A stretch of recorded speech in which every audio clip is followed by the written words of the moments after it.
Okay, this is a few notes on how to find the volume of cones. Okay, again, you can imagine the producer of ice cream cones and ice cream of how much is going to fill into that cone. That's the volume, how much space is it going to take up. Now, in the last lesson, we learned about pyramids, and the volume of a pyramid was 1/3 area of the base times the height. Okay, remember this is the area of the base, and sometimes it was a rectangle, sometimes it was a triangle, it could be lots of other things. So when we come to a cone, okay, you can see here it's going to be 1/3 the area of the base, which happens to always be a circle. So this right here, pi r squared, is replacing the capital B just because it's going to be consistent every single time on a cone. It's not going to change. It's going to be pi r squared. Then the height, as before, is going to be, just like in the pyramid, comes from the point, drops straight down. That's the height of the cone. The L is the slant height, which we do not use in the volume. We used it in surface area. Okay, but you can see that those three dimensions right there do form a right triangle.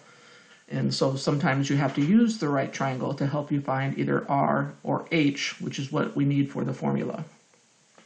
So let's take a look at the first example here. I think we can see really quick that the radius is 9, that the height of the cone is 17, and that's all I need to know. So 1/3 times pi, 9 squared times 17.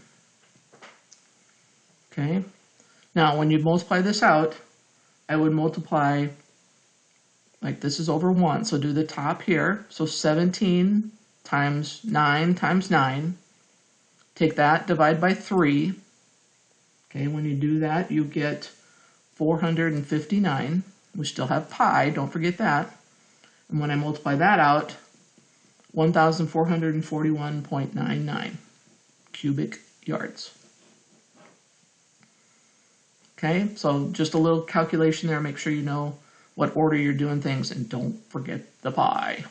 Okay, volume of a cone down here, 1/3 times pi. The R in this case, they're giving me the diameter, so that R is half of that.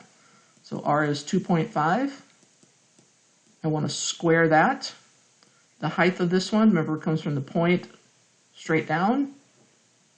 I know that's sideways, but it's straight down if we go this way. Okay, again, to put this in my calculator, I'm going to take 8 times 2.5 squared, or 8 times 2.5 times 2.5. It's probably safer.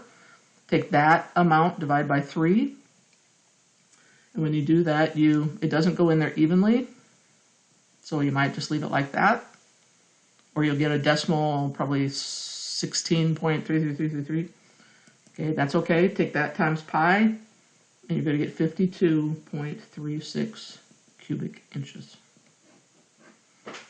Okay, so if you have any questions about cones or pyramids or any of the other shapes of how to find the volume, please let me know. Be methodical, don't skip steps, and you'll do great.